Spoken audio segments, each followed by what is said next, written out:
সুপ্রিয় দর্শক শ্রোতা, সকলকে শুভেচ্ছা। আজ রোববার 8 জুন 2014। প্রতিদিনের মতো কক্সবাজার জেলা থেকে প্রকাশিত স্থানীয় দৈনিক পত্রিকা সমূহের সংবাদ আলোচনামূলক অনুষ্ঠানে ভয়েস মেরিনা থেকে স্বাগত জানাচ্ছি আমি দিলওয়ার চৌধুরী।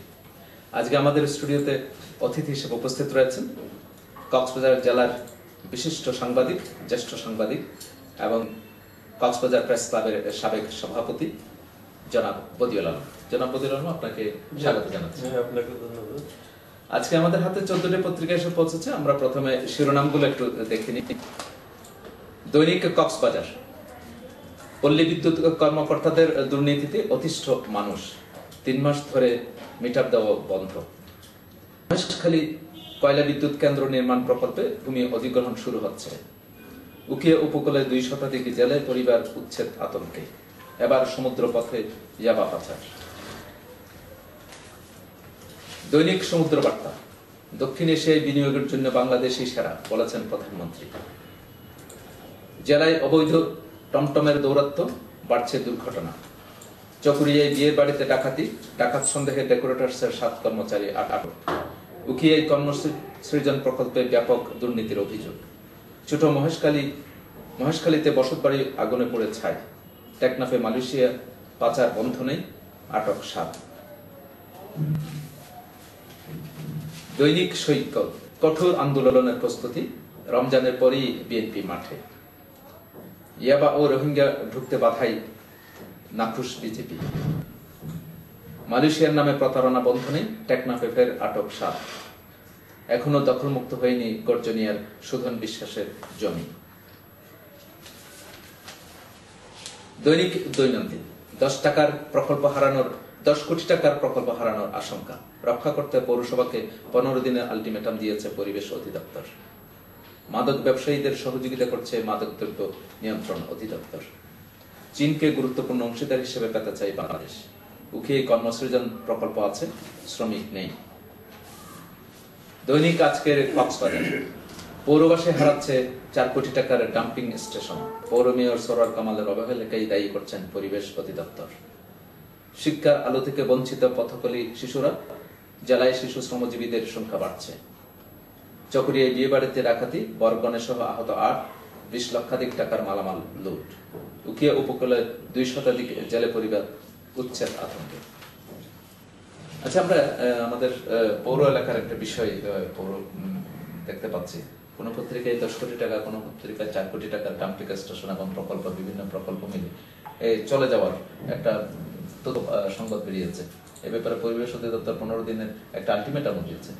এই বিষয়টা আপনি কিভাবে দেখছেন? এই বিষয়টা পৌরসভার একটা ছিল, পরিবেশ অধিদপ্তর তাদেরকে যেটা ডাম্পিং আবর্জনা ফেলা হয় আর কি, কচুরাঘাটের এইদিকে বাকতালি নদীর যে ভরাট অংশ ইয়ে করা, তখন এটা পরিবেশ অধিদপ্তর তাদের নোটিশ দিয়েছিল, চিঠি দিয়েছিল, আগ্রহী তাদের বলছিল একটা স্কিমের মাধ্যমে ডাম্পিং যাতে ইয়ে করা যায়, একটা প্ল্যান করার জন্য।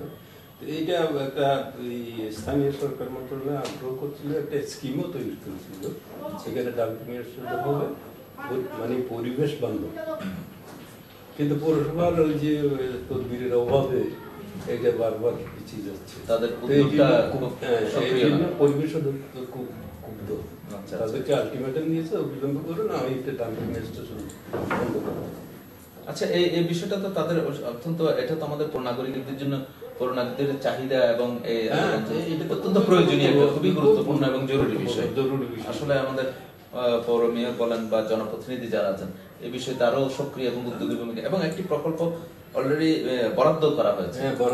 কারণ বরাদ্দের অভাবে অনেক কাজ আমরা করতে পারি না, কিন্তু বরাদ্দ থাকা সত্ত্বেও আমরা করতে পারছি না, এটা খুবই দুঃখজনক।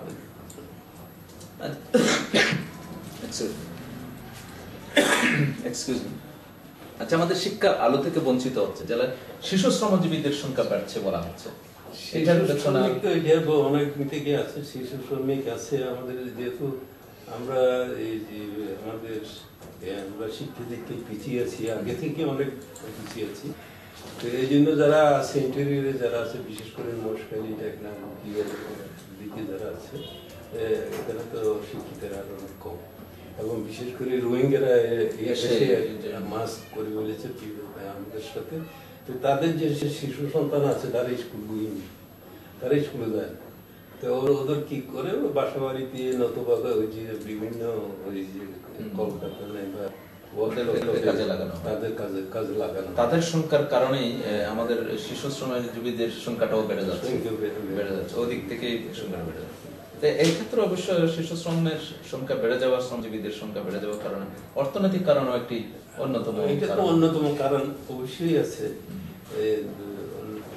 আর তাছাড়া সরকার তো একটা উদ্যোগ দিয়েছিল ঝরে পড়া শিশুদের, মানে যারা প্রাইভেট স্কুলে প্রাথমিক স্কুলে পড়ে তাদেরকে প্রথমে তারা সরকার একটা স্কিম নিয়েছিল যাতে খাদ্যের বিনিময়ে শিক্ষা এই ধরনের একটা প্রকল্পটা এখন তো বন্ধ হয়ে গেছে, ওইটা ফ্লপ করেছে, ওইটাও তারা সাকসেসফুল করতে পারেনি। তারপরে এর আগে একটা টিএলএম সেইটাও ওই যে বিভিন্ন কারণ আর কি, যারা কর্মকর্তা থাকে তাদের কারণে না, তো কিন্তু খুব ভালো প্রকল্প ছিল। মানে স্বাক্ষর দেওয়া সবাইকে একটা ইউনিয়নকে ভিত্তি করে। আমরা তো তখন পত্রপত্রিকায় দেখেছি লালমনিরহাট জেলা প্রশাসক থেকে শুরু করে সবাই যারা ইউনিয়ন ছিলেন সবার সহযোগিতায় তারা এই জেলাকে তারা স্বাক্ষর মুক্ত করেছে। আসলে এই বিষয়গুলো সরকার যেভাবে উদ্যোগ নিচ্ছে, কিন্তু আমরা যে স্থানীয় পর্যায়ে প্রথম বছর পর্যায়ে গিয়ে এটা বিভিন্ন কর্মকর্তাদের দুর্নীতি বলেন বা যে কোনো অবহেলা বলেন, উদাসীনতা বলেন, এসবের কারণে আসলে সরকারি ভালো ভালো কাজগুলো আসলে ইয়ে হয়ে যাচ্ছে। দৈনিক বাকখালী, চীনকে দিয়ে গভীর সমুদ্র বন্দর, মিয়ানমারকে পাল্টা জবাব দিতে প্রস্তুত বিজেপি। দৈনিক কক্সবাজার বার্তা, সমৃদ্ধির পথে চীনকে পাশে চাই বাংলাদেশ, বিজেপির উপর নাখোশ বিজেপি। উখিয়ে কর্মসৃজন প্রকল্পে চলছে লুটপাটের মহোৎসব, মহেশখালীতে যাত্রীবাহী গাড়িতে ডাকাতি, রোগী দেখতে গিয়ে মধ্যম কুতুবদিয়া পাড়ার মা ও মেয়ে লাশ হয়ে ফেলল। বমবিলছড়ির বিয়ে বাড়িতে দুর্দর্শ ডাকাতি। হরতাল অবরোধের নামে ব্যবসায়ীদের জিম্মি করবেন না, বলেছেন আলহাজ মুর্শেদ আলম এমপি। দৈনিক সাগর দেশ, মুখ থুবড়ে পড়ছে পর্যটন শিল্প, উদ্বোধনের পরিস্থিতির ফলে পর্যটক শূন্য কক্সবাজার। প্রচন্ড গরমে লোডশেডিং ও পানি সংকটের টেকনাফবাসী। মরিচাই মাদক সম্রাট ফাতেমা ও গুন্ডাইয়া বেপরোয়া, প্রতিবেশীকে মামলায় জড়ানোর হুমকি, থানায় জিডি। চকরিয়ায় বিয়ে বাড়িতে ডাকাতি, বরকনে সহ আহত ৮। দৈনিক আমাদের কক্সবাজার, ইলিশ শূন্য টেকনাফ, ঢাকার উদ্দেশ্যে গাড়ি যুগে পাচার হচ্ছে, সাথে যাচ্ছে ইয়াবা। অফুরন্ত সম্ভাবনাময়ের মহেশখালীর সোনাদিয়ানি। উখিয়ায় ডাকাত ও ইয়াবা সহ আটক ৭। চকরিয়ায় বিয়ে বাড়িতে দুর্দর্শ ডাকাতি, ডেকোরেটরসের ৭ কর্মচারী আটক। দৈনিক আজকের দেশ বিদেশ, চকরিয়া লামা সড়কে ডাকাত দলের ২ দফা ব্যারিকেড, চকরিয়ায় বিয়ে বাড়িতে ইটগাঁওতে প্রবাসীর বাড়িতে দুর্দর্শ ডাকাতি। টেকনাফে সংরক্ষিত বনের পাহাড় ও টিলা কাটার মহোৎসব। পিপিজিপি নিয়োগকে কেন্দ্র করে দ্বিধাবিভক্ত জেলা আওয়ামী আইনজীবী সমন্বয় পরিষদ, পাল্টাপাল্টি বহিষ্কার। আবাসিক হোটেল খাতে রাজস্ব আয়ের লক্ষ্যমাত্রা পূরণের সংখ্যা। আচ্ছা, আমরা প্রায় অনেকগুলো পত্রিকায় শিরোনাম দেখতে পাচ্ছি, বেশ কয়েকটি আমাদের আইন শৃঙ্খলা সংক্রান্ত বিভিন্ন ডাকাতি হচ্ছে, বিয়ে বাড়িতে পর্যন্ত ডাকাতি হচ্ছে, রাস্তাঘাটে তো হচ্ছেই। এমনকি একটা পত্রিকায় শিরোনামও করেছে মুখ থুবড়ে পড়ছে পর্যটন শিল্প। এটার জন্য অন্যতম প্রধান কারণ দেখানো হয়েছে এই গুম, অপহরণ, ডাকাতি, এই ধরনের বিষয়গুলো। অনেকে আসতে চাচ্ছে না পর্যটকরা অঞ্চলে। এই বিষয়টাকে আপনি এই বিষয়টা এটা মানে আমাদের যে ল অ্যান্ড অর্ডার কমিটি আছে, যারা আইন শৃঙ্খলা রক্ষা বাহিনী আছে, তাদের অবহেলার কারণে এগুলো হচ্ছে। আবার এখানে অনেক সময় দুর্নীতি আছে, তারপরে আটক বাণিজ্য আছে, পুলিশের এই অভিযোগ তো সবসময় আসতেছে। যেমন ধরেন ইগিয়া চকরিয়া এবং বিভিন্ন এলাকায় সড়ক ডাকাতি বা মুশকিলতে যেগুলো হচ্ছে এগুলো খুব দুঃখজনক। অথচ ইগিয়াতে তদন্ত কেন্দ্র আছে, পুলিশ আছে, ফোর্স আছে, হাইওয়েতে ফোর্স আছে, অত ডাকাতি হচ্ছে। তো এগুলো পুলিশের আলটিমেটলি পুলিশের কিন্তু আমাদের স্বরাষ্ট্র প্রতিমন্ত্রী একটা কথা এই বলছে, কথা কিন্তু বলছেন। এইটা খুব দুঃখজনক। গুমকে তারা বলছে না হারিয়ে যাও, হারিয়ে যাওয়া, এই কথাটা বলছেন। আমি গুম বলি না, আমি গুম বলি না, হারিয়ে যাও বলি। এটা নিজে নিজে হারিয়ে কেমনে যাবে? সেটা অবশ্য পরিষ্কার। এই বক্তব্য না, আসলে কথা দিয়ে বা বিভিন্ন রকমের ইয়ে দিয়ে তার সাধারণ মানুষকে চোখ বন্ধ করে থাকা যায় না। তো এই বিষয়গুলো আসলে আমাদের আইন শৃঙ্খলা পরিস্থিতি যারা আছে অবশ্যই স্বরাষ্ট্র মন্ত্রণালয় থেকে এটা খুবই জরুরি মানে বা প্রত্যেক জেলায় যাতে আইন শৃঙ্খলা পরিস্থিতি ইয়ে থাকে, মানে শান্তিপূর্ণ থাকে, এটার জন্য পদক্ষেপ নেওয়া দরকার, খুবই দরকার। এটা খুবই সাধারণ দরকার। মানুষ এটাই প্রধানত এটাই চায়, এই যে একটু শান্তিতে বসবাস করবো, আগামী 10 শান্তিতে তারিখ ঘুমাবো। ল অ্যান্ড অর্ডার কমিটির মিটিং আছে। আচ্ছা আচ্ছা। তো এই মিটিং আছে ওইটা ওখানে ওই গদ বাঁধা তারা করে গিয়ে একটা ওই স্টেটমেন্ট তৈরি করে, আচ্ছা। কয়টা খুন হয়েছে, কয়টা ডাকাতি হয়েছে, কয়টা চুরি হয়েছে, কয়টা অপহরণ হয়েছে, কয়টা মার্ডার হয়েছে, এগুলো কতগুলো তারা মানে মন গড়া কতগুলো তারা পরিসংখ্যান দিয়ে এটা তারা তাদের দায়িত্ব শেষ করে দেয়। কিন্তু এটা সঠিক না। অনেক সময় এটা নিয়ে বা প্রতিবাদ হয়, ওখানে অনেক কিছু হয়, তারপরে সংশোধন হয়, তারপরে ওইটা শেষ পর্যন্ত মানে একটা সিদ্ধান্ত হয় যে এটা তারা প্রত্যেক উপজেলা যারা যারা জড়িয়েছে থানা তাদেরকে ওয়ার্নিং দেওয়া হয়, সাবধান করা হয় ভবিষ্যতে যাতে কমিটি। কিন্তু যাহা পূর্বং তাহা পরং অবস্থায় থেকে যাচ্ছে। আসলে এই বিষয়টা আসলে খুবই গুরুত্বপূর্ণ বিষয়, এটা কর্তৃপক্ষের খুবই প্রধান বিষয় হিসাবে গুরুত্ব দেওয়া হচ্ছে। মানে আইন শৃঙ্খলা পরিস্থিতির উপর তো সবকিছু আপনার উন্নয়নও নির্ভর করে, উন্নয়ন, ব্যবসা, সবকিছু জীবনযাপন, মানুষের জীবনযাপন, সবকিছু নির্ভর করছে। অথচ এটা খুব গুরুত্বপূর্ণ বিষয়। আমাদের গভীর সমুদ্র বন্দর নিয়ে বেশ কথাবার্তা হচ্ছে, বেশ চীন আমাদের এগিয়ে আসছে, ইতিবাচক সংবাদ। আমাদের প্রধানমন্ত্রী বেশ কয়েকবার বলছেন চীন আমাদের পাশে থাকবেন। চীন যদি পাশে থাকে তাহলে সমুদ্র বন্দরে আশা করা তারা তো ওই যে বিদ্যুৎ কেন্দ্র বিষয়টাও তারা সহযোগিতা করবে, একটু সহযোগিতার কথা বলা হচ্ছে। মোটামুটি চীন একটু এগিয়ে আসছে মনে হচ্ছে। আমাদের সম্প্রতি আমাদের মাননীয় প্রধানমন্ত্রী চীন সফর করেছেন। এই সার্বিক বিষয় নিয়ে আমাদের বোধহয় একটু আরো অগ্রসর হচ্ছে আমাদের উন্নয়নের বিষয়টা। দৈনিক সমুদ্র কণ্ঠ। নাকিংচুরিতে বিজিবি কর্পোরাল মিজান নিহত হয়েছেন মিয়ানমার আর্মির গুলিতে।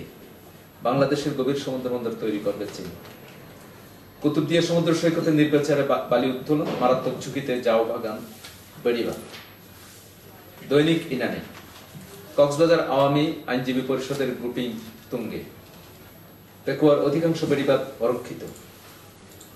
শব্দায়নের মধুমাসে মধুমুখ উৎসবে রসালো ও সুস্বাদু ফলের সমাহার।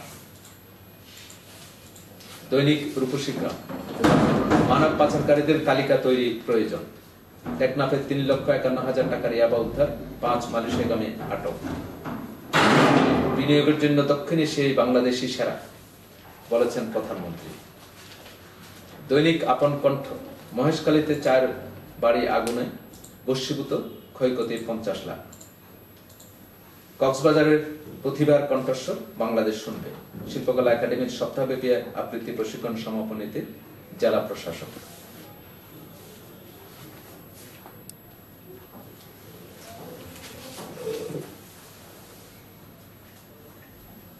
আচ্ছা, আমাদের অধিকাংশ বেড়িবাঁধ, এখন তো আমাদের বর্ষা মৌসুম চলে আসছে, বেড়িবাঁধ অরক্ষিত দেখা যাচ্ছে বিভিন্ন জায়গায়। এই বিষয়টাকে আপনি কিভাবে দেখছেন? যেটা ওয়াটার ডেভেলপমেন্ট বোর্ড আছে কি বলতে বলি আমরা, তো এগুলা আগে থেকেই স্কিম যদি না হয়, শুষ্ক মৌসুম না হয়, এখন তারা টেন্ডার কল করছে, এখন কাজ শুরু হবে। তারপরে এই ঠিকাদারের কাপড় বর্ষা মৌসুম শুরু হচ্ছে, মাটি কিছু দিলে আবার চলে যাবে, এইরকম অবস্থায় আমাদের চলতে হচ্ছে। এই বিষয়গুলো আসলে এগুলা মানে যে কর্তৃপক্ষ আছে, যারা ওয়াদা কর্তৃপক্ষ আছে, তাদের তো এগুলো নজরে থাকলেও তারা সময় মতো এগুলো পদক্ষেপ নেয় না। তাদের দীর্ঘসূত্রিতার কারণ হচ্ছে তারা করে কি এটা টেন্ডার করতে 3 মাস সময় নেই। তারপরে ধরেন এটা উপরে লেখালেখি করলো, এটা মঞ্জুরি আসলো, তারপরে প্রকল্প সাবমিট করলো, তারপরে এসব করতে করতে বছরের ফাইলের অর্ধেক সময় তারা কাটিয়ে দেবে। আচ্ছা, আমাদের এই যে বিভিন্ন জায়গায় আবার সেই আগুন হচ্ছে, আগুন কিন্তু আমাদের অসতর্কতা মানে আমাদের বিশেষ করে কিন্তু বিশেষ করে মহেশখালী দ্বীপাঞ্চল বলেন, কুতুবদিয়া বলেন, এমনকি যে কোনো উপজেলায় যে আমাদের এখন খুবই বলতে গেলে পুরো জেলাতে আমার মনে হয় 2টি মাত্র ফায়ার সার্ভিস। এটা তো সদর আর একটা বোধহয় চকরিয়ায়, তারপরে রামতো তো একটা প্রস্তাবিত আছে, এখনো বাস্তবায়ন হয় নাই। আসলে প্রতিটি উপজেলায় তো এই জিনিসটা খুবই প্রয়োজন, অনেক বেশি ক্ষতিগ্রস্ত হচ্ছে এবং প্রায় সময় এই বিষয়টা বিশেষ করে দ্বীপাঞ্চলে, হ্যাঁ, তারা তো কোথাও যাওয়ারও যেতে পারছে না, সেটাই। এই বিষয়গুলো আসলে কর্তৃপক্ষ আরো নজরে নিয়ে আসলে ভালো হয়। আমাদের বর্তমান যে বাজেটটি পেশ করা হয়েছে সেখানে কক্সবাজারকে বেশ গুরুত্ব দেওয়া হয়েছে, দেখা যাচ্ছে বিভিন্ন যোগাযোগ।